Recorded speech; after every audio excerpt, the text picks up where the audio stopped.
Malam itu, angin berhembus dingin menusuk tulang di pemakaman tua yang terletak di pinggir desa. Kabut tebal menyelimuti nisan-nisan yang usang dan berlumut, menciptakan suasana mencekam yang hanya diterangi oleh sinar bulan purnama yang pucat. Pemakaman gelap, begitu warga desa menyebutnya. Terkenal dengan kisah-kisah misterius dan seram yang sering diceritakan turun-temurun. Rudy dan teman-temannya, Andi, Sinta, dan Budi, memutuskan untuk menguji nyali mereka dengan mengunjungi pemakaman tersebut. Mereka berempat adalah sahabat sejak kecil yang selalu mencari tantangan baru. Malam itu, dengan membawa senter dan nyali yang kuat, dan mereka memasuki gerbang pemakaman yang sudah berkarat. "Ayo, kita buktikan kalau cerita-cerita itu hanya omong kosong," kata Rudy dengan nada menantang, mencoba menyembunyikan rasa takut yang sebenarnya mulai merayapi hatinya. Mereka berjalan perlahan melewati deretan nisan, setiap langkah terdengar jelas di antara keheningan malam. Sesekali, suara burung hantu terdengar dari kejauhan, menambah suasana mencekam. Saat mereka semakin dalam masuk ke pemakaman, suara langkah kaki dan gemerisik daun terdengar semakin jelas, dan membuat mereka saling berpandangan dengan cemas. Tiba-tiba, Budi menghentikan langkahnya. "Dengar itu. Seperti ada yang mengikuti kita," bisiknya dengan wajah pucat. Teman-temannya berhenti dan mendengarkan. "Maman," suara langkah kaki terdengar samar, seolah-olah ada seseorang atau sesuatu yang bergerak di antara makam-makam. "SSST, jangan panik, mungkin cuma hewan," kata Sinta mencoba menenangkan diri, meskipun suaranya bergetar. Mereka melanjutkan perjalanan, tetapi kali ini dengan lebih waspada. Rudy, yang berada di depan, tiba-tiba terhenti. Cahaya senter menerangi sebuah nisan besar dengan tulisan yang sudah mulai memudar. Namun, bukan nisannya yang membuat Rudy terkejut, melainkan sosok yang berdiri di samping nisan itu, seorang wanita dengan gaun putih panjang dan rambut tergerai, wajahnya pucat dan matanya kosong, menatap lurus ke arah mereka. "Hantu!" teriak Andi panik. Lalu mereka semua berlari sekuat tenaga. Nafas mereka tersengal-sengal, jantung berdegup kencang. Namun, pemakaman itu seakan tidak berujung, dan mereka terus berlari tanpa arah yang jelas. Tiba-tiba, kabut semakin tebal, membuat pandangan mereka terbatas. Mereka terjebak di tengah pemakaman, bingung mencari jalan keluar. Sosok wanita itu muncul lagi, kali ini lebih dekat, tangannya terulur, dan suara lirih terdengar, seperti bisikan dari dunia lain. Tolong aku." Suara itu menggema di telinga mereka, membuat bulu kuduk merinding. "Siapa kamu? Apa yang kamu mau?" teriak Rudy dengan suara bergetar, mencoba mengumpulkan keberanian. Wanita itu mendekat, wajahnya yang pucat semakin jelas terlihat. "Aku terjebak di sini, tidak bisa pergi. Temukan makamku, bebaskan aku," katanya sebelum menghilang begitu saja. Rudy dan teman-temannya saling berpandangan, menyadari bahwa mereka harus menemukan makam wanita itu untuk bisa keluar dari pemakaman ini. Mereka berpencar, mencari nisan dengan nama yang sesuai dengan bisikan yang terus terdengar di kepala mereka. Akhirnya, di sudut terpencil pemakaman, Sinta menemukan nisan dengan nama yang sesuai. "Ini dia. Cepat kemari," panggilnya. Mereka berkumpul di sekitar nisan, membaca nama dan tanggal kematian wanita tersebut dengan gemetar. Mereka berdoa dan memohon agar roh wanita itu tenang. Kabut perlahan-lahan menghilang, suasana menjadi lebih terang. Mereka mendengar suara burung berkicau, pertanda bahwa malam menghilang dan pagi mulai datang. Mereka melihat sekeliling, pemakaman itu tampak berbeda, lebih damai. Rudy dan teman-temannya menghela nafas lega. Mereka keluar dari pemakaman dengan perasaan campur aduk antara lega dan takut. Mereka tahu pengalaman malam itu akan selalu menghantui ingatan mereka. Namun, satu hal yang pasti, mereka berhasil melewati malam di pemakaman gelap dengan keberanian dan kekompakan yang tidak akan pernah mereka lupakan. Beberapa bulan setelah kejadian di pemakaman gelap, Rudy dan teman-temannya masih sering membicarakan malam itu. Meski berusaha menjalani hari-hari mereka seperti biasa, bayangan wanita bergaun putih dan suasana mencekam pemakaman itu tetap menghantui pikiran mereka. Suatu malam, saat mereka berkumpul di rumah Andi, Sinta membuka topik yang mengejutkan. "Kalian ingat wanita itu? Aku merasa kita belum benar-benar membebaskannya." Rudy mengerutkan kening. "Apa maksudmu?" "Kita sudah menemukan makamnya dan berdoa, harusnya itu cukup." Sinta menggeleng. Beberapa malam terakhir, aku bermimpi tentang pemakaman itu. Wanita itu ada di sana, masih meminta tolong. Budi yang biasanya ceria pun tampak serius. Aku juga mengalami mimpi yang sama. Sepertinya kita harus kembali ke sana. Mereka akhirnya sepakat untuk kembali ke pemakaman gelap. Meskipun rasa takut mulai merayapi hati mereka, kali ini mereka lebih siap. Selain membawa senter, mereka juga membawa bunga dan dupa, berharap bisa memberikan penghormatan yang lebih layak kepada arwah wanita itu. Malam itu, saat bulan purnama menggantung di langit, mereka kembali ke pemakaman. Kabut tebal dan dingin segera menyambut mereka, seakan-akan pemakaman itu sendiri sadar akan kedatangan mereka. Dengan hati-hati, mereka berjalan menuju nisan tempat mereka menemukan nama wanita itu. Setibanya di sana, suasana mencekam yang sama kembali terasa. Namun, kali ini, mereka tidak sendirian. Sosok wanita itu muncul kembali. Wajahnya masih pucat dengan mata kosong, namun ada kesedihan yang lebih mendalam di matanya. "Aku belum bebas," bisiknya dengan suara yang nyaris tak terdengar. Rudy, yang berusaha tenang, mencoba berbicara, "Apa yang harus kami lakukan untuk membebaskanmu?" Wanita itu menatap mereka satu persatu. "Kisahku tidak hanya tentang kematian, ada kejahatan yang belum terungkap. Temukan kebenarannya, dan aku akan bebas." Mereka terdiam, mencoba mencerna kata-kata wanita itu. Sinta kemudian melihat sebuah benda kecil yang setengah terkubur di tanah, di dekat nisan. Dia memungutnya, dan melihat bahwa itu adalah sebuah liontin tua. "Aku yakin ini milikmu," kata Sinta sambil menyerahkan liontin itu kepada wanita tersebut. Wanita itu tersenyum lemah dan mengangguk. "Temukan siapa yang membunuhku. Hanya itu yang bisa membebaskanku," katanya sebelum menghilang kembali. Rudy dan teman-temannya saling berpandangan, menyadari bahwa mereka harus menyelidiki lebih lanjut. Mereka memutuskan untuk mencari tahu lebih banyak tentang pemakaman dan wanita tersebut. Mereka memulai penyelidikan di desa, mengumpulkan cerita dari para tetua yang masih mengingat kejadian masa lalu. Dari cerita yang mereka dengar, mereka mengetahui bahwa wanita itu bernama Amara, seorang gadis muda yang hilang secara misterius bertahun-tahun yang lalu. Banyak yang percaya bahwa dia dibunuh, tetapi pelakunya tidak pernah ditemukan. Desa pun menutup kasus itu karena kurangnya bukti. Dengan informasi ini, mereka kembali ke pemakaman pada malam berikutnya, berharap bisa mengungkap misteri yang sebenarnya. Ketika mereka sampai di nisan Amara, mereka menggali sedikit lebih dalam di sekitar makam dan menemukan sebuah kotak kayu kecil yang tersembunyi di sana. Di dalam kotak itu, terdapat surat-surat cinta yang ditulis oleh Amara untuk seorang pria bernama Joko, yang ternyata adalah pemuda kaya di desa yang sekarang sudah meninggal.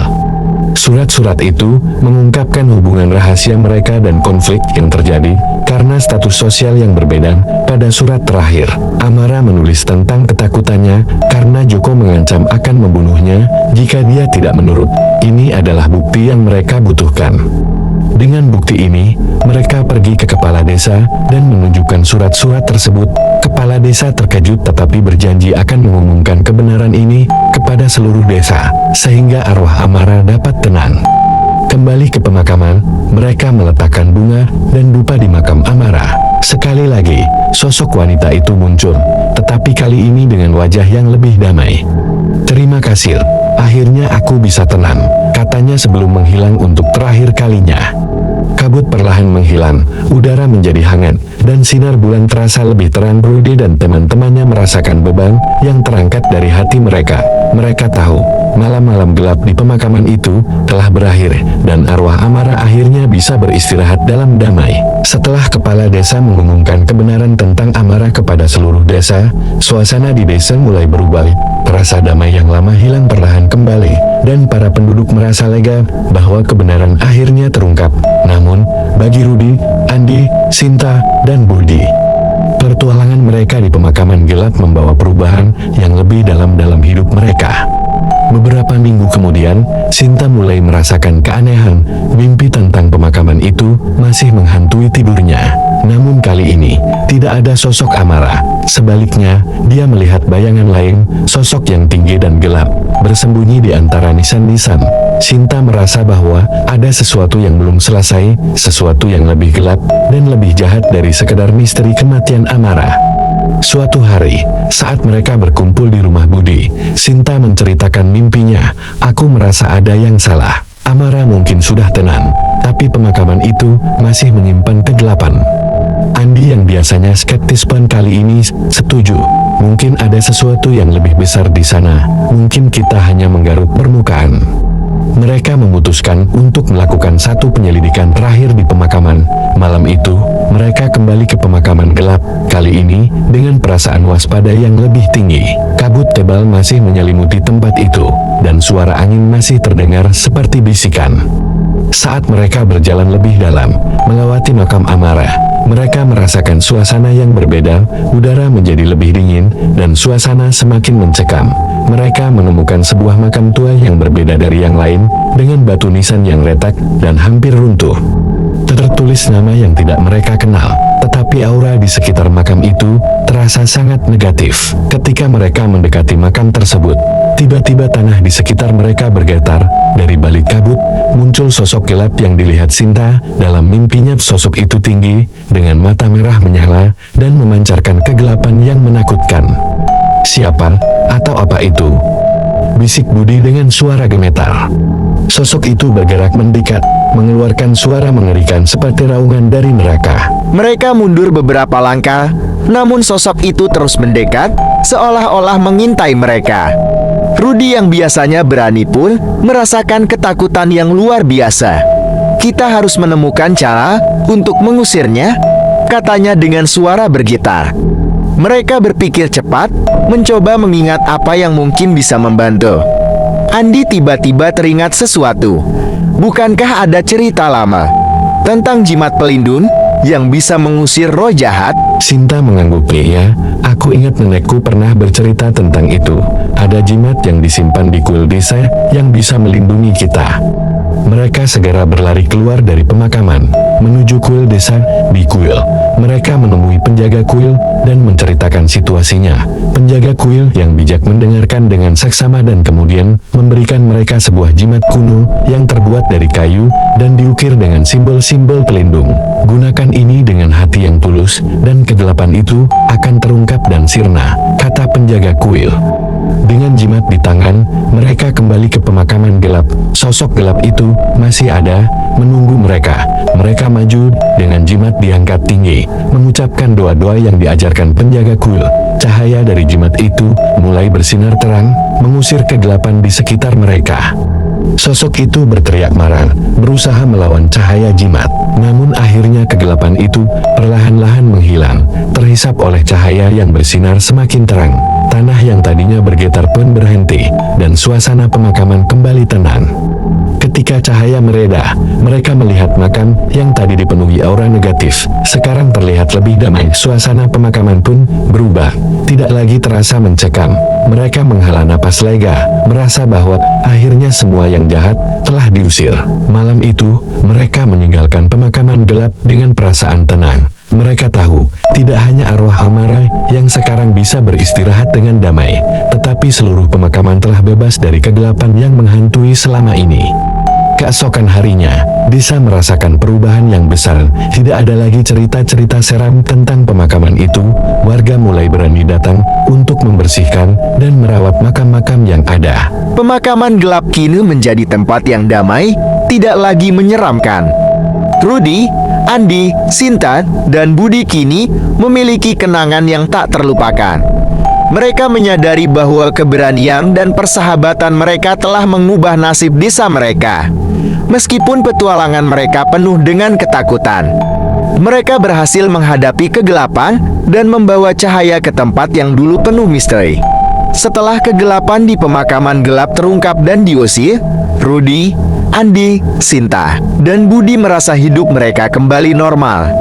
Namun, mimpi aneh dan bayangan masa lalu terus mengganggu Sinta.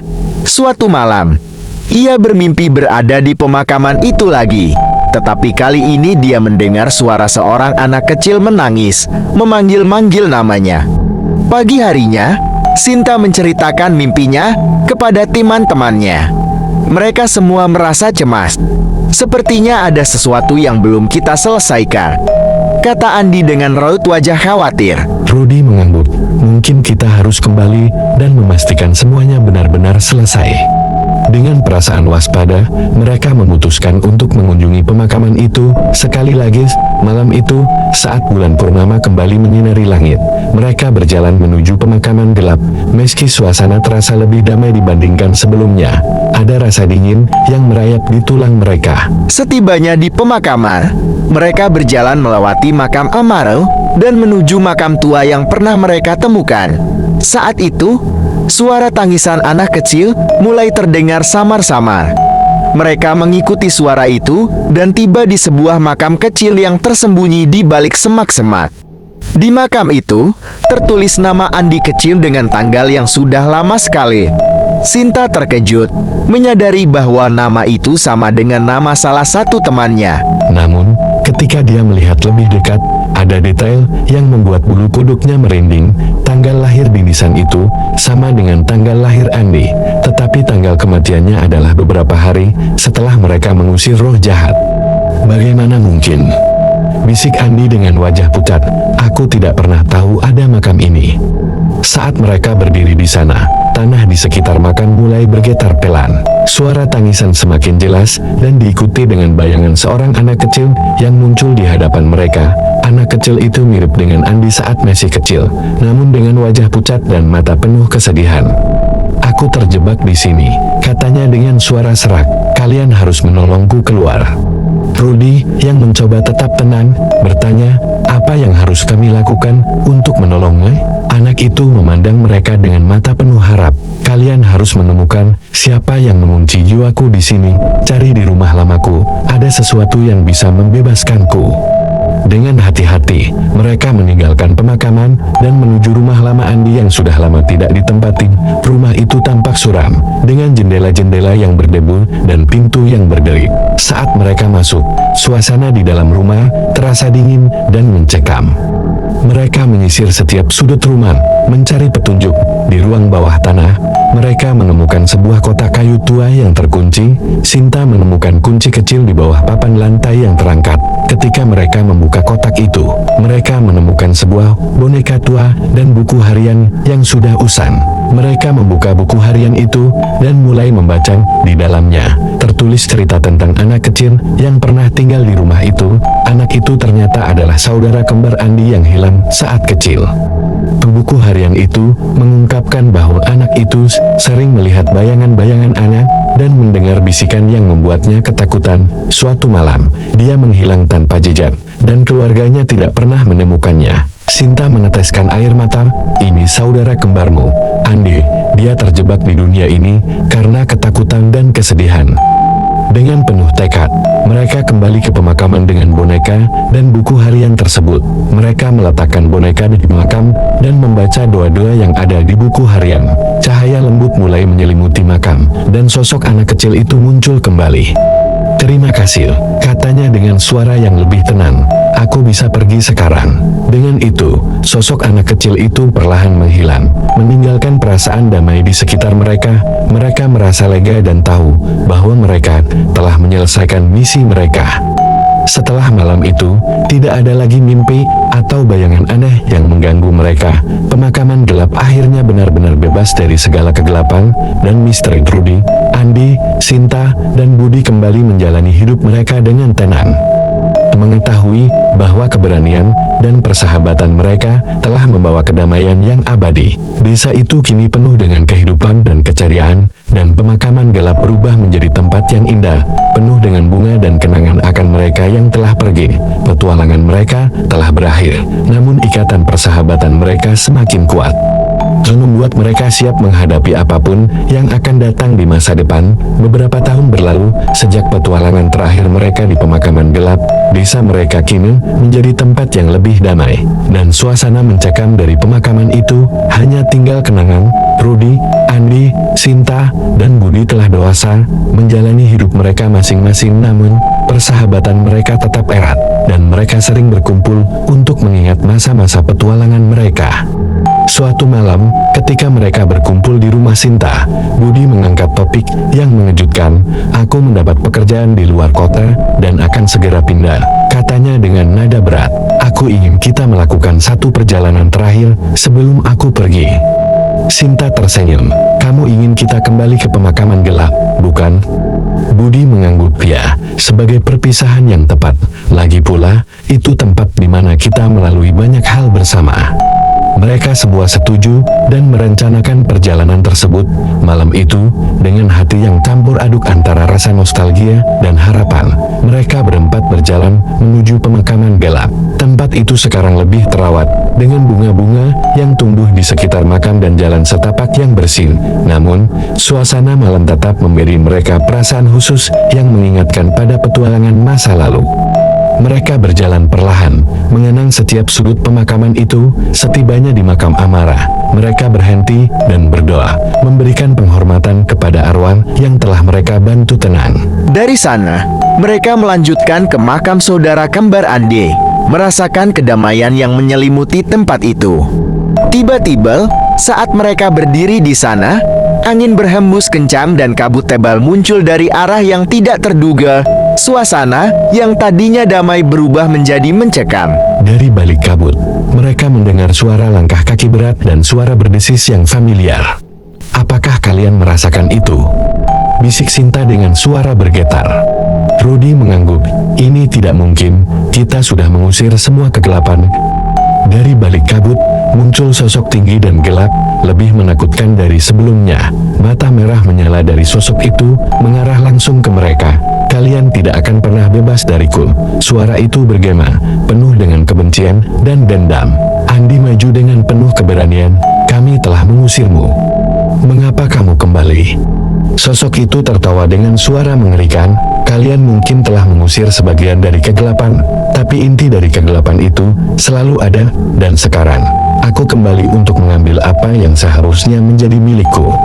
Mereka menyadari bahwa ini adalah ujian terakhir, ujian untuk memastikan bahwa kegelapan benar-benar hilang. Mereka memegang tangan satu sama lain, membentuk lingkaran, dan mengangkat jimat pelindung yang dulu mereka dapatkan dari penjaga kuil.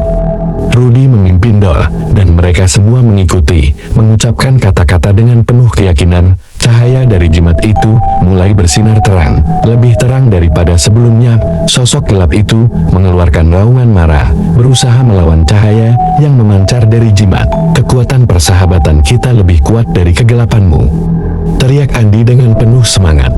Cahaya dari jimat semakin terang, mengusir kabut dan kegelapan yang menyelimuti mereka. Sosok itu semakin lama, hingga akhirnya terhisap oleh cahaya dan menghilang sepenuhnya.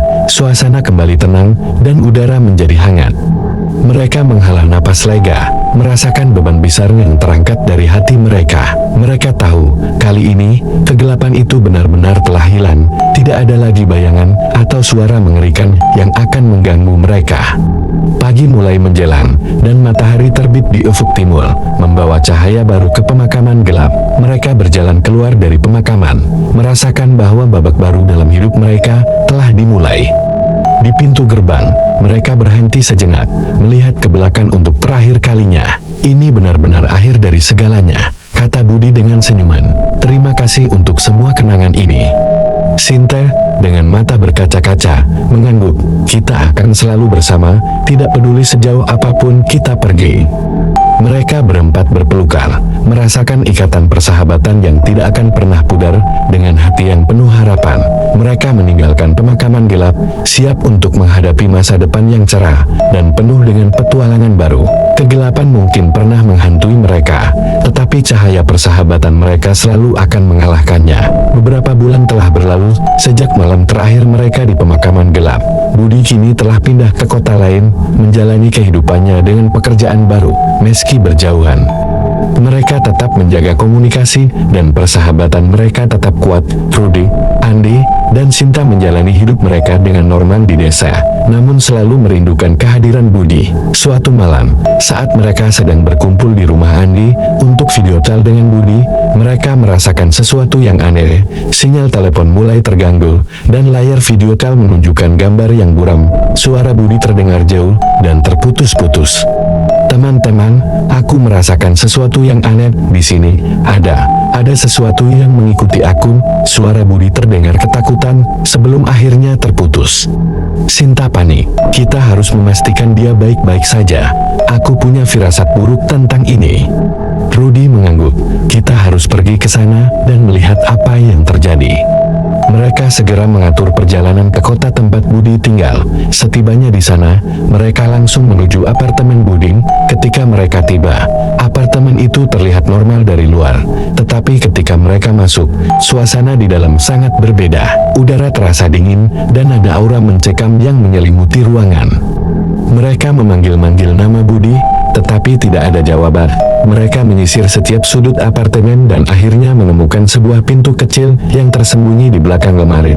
Pintu itu tampak kuno dan berdebu, seolah-olah sudah lama tidak dibuka. Dengan hati-hati, mereka membuka pintu itu dan menemukan sebuah ruang bawah tanah yang gelap. Mereka turun dengan senter, merasakan suasana semakin mencekam. Di ujung ruang bawah tanah, mereka melihat Budi duduk di lantai dengan mata terpejam, dikelilingi oleh lilin-lilin yang menyala redup. "Budi!" teriak Andi sambil berlari mendekat. Budi membuka matanya perlahan, terlihat lelah dan bingung. Aku tidak tahu bagaimana aku bisa sampai di sini. Ada sesuatu yang mengendalikan aku." Rudy melihat sekeliling dan menyadari ada simbol-simbol aneh yang tergambar di lantai. Ini seperti ritual gelap. Kita harus menghancurkan ini. Dengan cepat, mereka menghapus simbol-simbol itu dan mematikan lilin-lilin. Udara di sekitar mereka langsung berubah, terasa lebih ringan. Budi mulai terlihat lebih baik, dan kesadarannya pulih sepenuhnya. "Terima kasih, teman-teman. Aku tidak tahu apa yang terjadi, tapi aku merasa ada sesuatu yang jahat yang mengikutiku," kata Budi dengan suara gemetar. Sinta menatapnya dengan serius. Sepertinya kegelapan dari pemakaman gelap belum benar-benar hilang. Mungkin ada sesuatu yang lebih besar yang harus kita hadapi. Mereka memutuskan untuk membawa Budi kembali ke desa, berharap bisa mencari bantuan dari penjaga kuil yang dulu memberikan mereka jimat pelindung. Setibanya di desa, mereka langsung menuju kuil dan menceritakan semuanya kepada penjaga kuil. Penjaga kuil mendengarkan dengan seksama dan kemudian mengangguk. "Kalian benar, ada kekuatan yang lebih besar yang belum terungkap. Kalian harus melakukan ritual pemurnian untuk memastikan kegelapan itu benar-benar hilang." Mereka mengikuti arahan penjaga kuil, melakukan ritual pemurnian di pemakaman gelap. Mereka mengelilingi pemakaman, menyalakan lilin-lilin suci, dan mengucapkan doa-doa pemurnian. Cahaya lilin menyinari setiap sudut pemakaman, mengusir sisa-sisa kegelapan yang masih ada. Ketika ritual selesai, mereka merasakan kedamaian yang belum pernah mereka rasakan sebelumnya. Udara terasa lebih segar, dan pemakaman terlihat lebih cerah dan damai. "Ini akhirnya selesai," kata Rudy dengan senyuman lega. Kegelapan itu telah hilang untuk selamanya. Mereka semua merasakan beban yang terangkat dari hati mereka. Pemakaman gelap kini benar-benar bersih dari segala kegelapan. Mereka kembali ke desa dengan perasaan tenang, mengetahui bahwa mereka telah menyelesaikan misi mereka. Dengan Budi yang kembali bersama mereka, persahabatan mereka semakin kuat. Mereka belajar bahwa tidak peduli seberapa besar kegelapan yang mereka hadapi, cahaya persahabatan dan keberanian mereka selalu mampu mengalahkannya. Malam itu, di bawah sinar bulan yang cerah, mereka merayakan kemenangan mereka. Mereka tahu, tidak peduli apa yang terjadi di masa depan, mereka selalu bisa menghadapinya bersama. Pemakaman gelap kini menjadi simbol kekuatan dan persahabatan mereka. Tempat di mana mereka telah mengalahkan kegelapan dan menemukan cahaya sejati. Setelah pemurnian di pemakaman gelap, desa mereka menjadi lebih tenang dan damai. Rudy, Andi, Sinta, dan Budi melanjutkan hidup mereka dengan perasaan lega, percaya bahwa kegelapan telah benar-benar sirna. Namun, sebuah peristiwa aneh mulai terjadi di desa. Beberapa penduduk mengaku mendengar suara-suara aneh di malam hari dan melihat bayangan-bayangan yang tidak bisa dijelaskan. Suatu malam, saat mereka berkumpul di rumah Sinta, Andi membawa berita mengejutkan. Ada sesuatu yang aneh terjadi di desa. Banyak orang mulai ketakutan lagi. Sinta menatapnya dengan cemas. Mungkinkah kegelapan itu kembali? Rudy menggelang. Tidak mungkin, kita sudah melakukan pemurnian, tapi kita harus memastikan. Mereka memutuskan untuk menyelidiki lebih lanjut. Malam itu, Mereka berempat berjalan mengelilingi desa, mencoba mencari sumber dari gangguan tersebut. Saat mereka mencapai tepi desa, mereka menemukan sesuatu yang mengejutkan, sebuah lingkaran batu dengan simbol-simbol aneh yang mirip dengan yang mereka temukan di ruang bawah tanah Budi. "Kita harus menghapus ini," kata Budi dengan tegas. Mereka segera bekerja sama, menghapus simbol-simbol itu dan merusak lingkaran batu. Namun, saat mereka melakukannya, udara di sekitar mereka menjadi dingin dan kabut tebal mulai muncul lagi. Suara berbisik mulai terdengar di telinga mereka, membuat mereka merasa tidak nyaman. "Dengar," bisik Andi, "ada sesuatu di balik kabut itu." Dari balik kabut, muncul sosok yang tidak asing, sosok tinggi dan gelap yang pernah mereka hadapin. Namun, kali ini, ada sesuatu yang berbeda. Sosok itu tampak lebih kuat dan lebih nyata. "Kenapa kalian terus mengganggu istirahatku?" Suara sosok itu bergema, penuh kemarahan. Rudi maju dengan berani. "Kami tidak mengganggumu. Kami hanya ingin melindungi desa kami dari kegelapanmu." Sosok itu tertawa dingin. "Kalian tidak pernah memahami kekuatanku. Kalian hanya berhasil mengusir bayangan. Inti dari kegelapan itu tetap ada, dan sekarang aku lebih kuat dari sebelumnya." Sinta memegang jimat pelindungnya dengan erat. "Kita harus mencoba mengusirnya lagi. Dengan kekuatan persahabatan kita pasti bisa." Mereka berempat mengelilingi sosok itu, memegang jimat mereka tinggi-tinggi, dan mengucapkan doa-doa yang diajarkan penjaga kuil. Cahaya dari jimat mereka mulai bersinar terang. Tetapi kali ini, sosok itu tampak tidak terpengaruh, malah kegelapan di sekitarnya semakin pekat. "Kalian tidak bisa mengalahkanku dengan cara itu lagi," katanya dengan suara menghina. "Kalian harus menemukan sumber kekuatanku dan menghancurkannya." Rudi menatap teman-temannya. "Kita harus mencari tahu apa sumber kekuatan itu. Mungkin ada sesuatu yang kita lewatkan."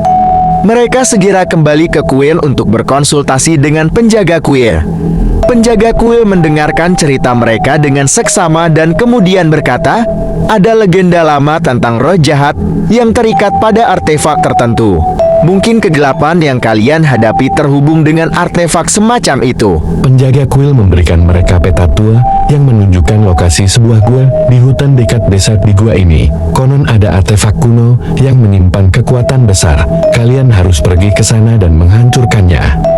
Dengan tekad bulat, mereka menuju gua yang dimaksud. Gua itu terletak di tengah hutan yang lebat dan gelap, penuh dengan tanaman liar dan suara-suara aneh. Setelah berjalan beberapa jam, mereka akhirnya menemukan pintu masuk gua yang tersembunyi di balik semak-semak. Saat mereka masuk ke dalam gua, suasana menjadi semakin mencekam. Dinding gua dipenuhi dengan ukiran-ukiran aneh dan simbol-simbol gelap. Di dalam gua, mereka menemukan sebuah altar kuno dengan sebuah benda aneh. Di atasnya sebuah batu hitam yang memancarkan aura jahat. "Itu pasti artefaknya," bisik Andi. "Kita harus menghancurkannya." Mereka mengelilingi altar itu dan mengangkat jimat mereka tinggi-tinggi, mengucapkan doa-doa pemurnian dengan penuh keyakinan. Cahaya dari jimat mereka mulai menyinari gua. Semakin lama semakin terang. Batu hitam itu bergetar hebat dan akhirnya pecah, melepaskan energi gelap yang kuat. Sosok gelap yang pernah mereka hadapi muncul lagi, tetapi kali ini tampak lemah dan meronta-ronta. Kalian tidak bisa," teriaknya sebelum akhirnya menghilang sepenuhnya. Dengan penghancuran batu hitam itu, mereka merasakan kedamaian yang sejati. Gua itu menjadi tenang, dan mereka tahu bahwa kegelapan itu benar-benar telah hilang. Mereka meninggalkan gua dengan perasaan lega, mengetahui bahwa mereka telah mengalahkan sumber kegelapan yang sebenarnya. Kembali ke desa, mereka disambut dengan kegembiraan dan rasa syukur dari para penduduk. Desa mereka kini bebas dari segala bentuk kegelapan, dan mereka tahu bahwa persahabatan dan keberanian mereka telah membawa cahaya yang abadi.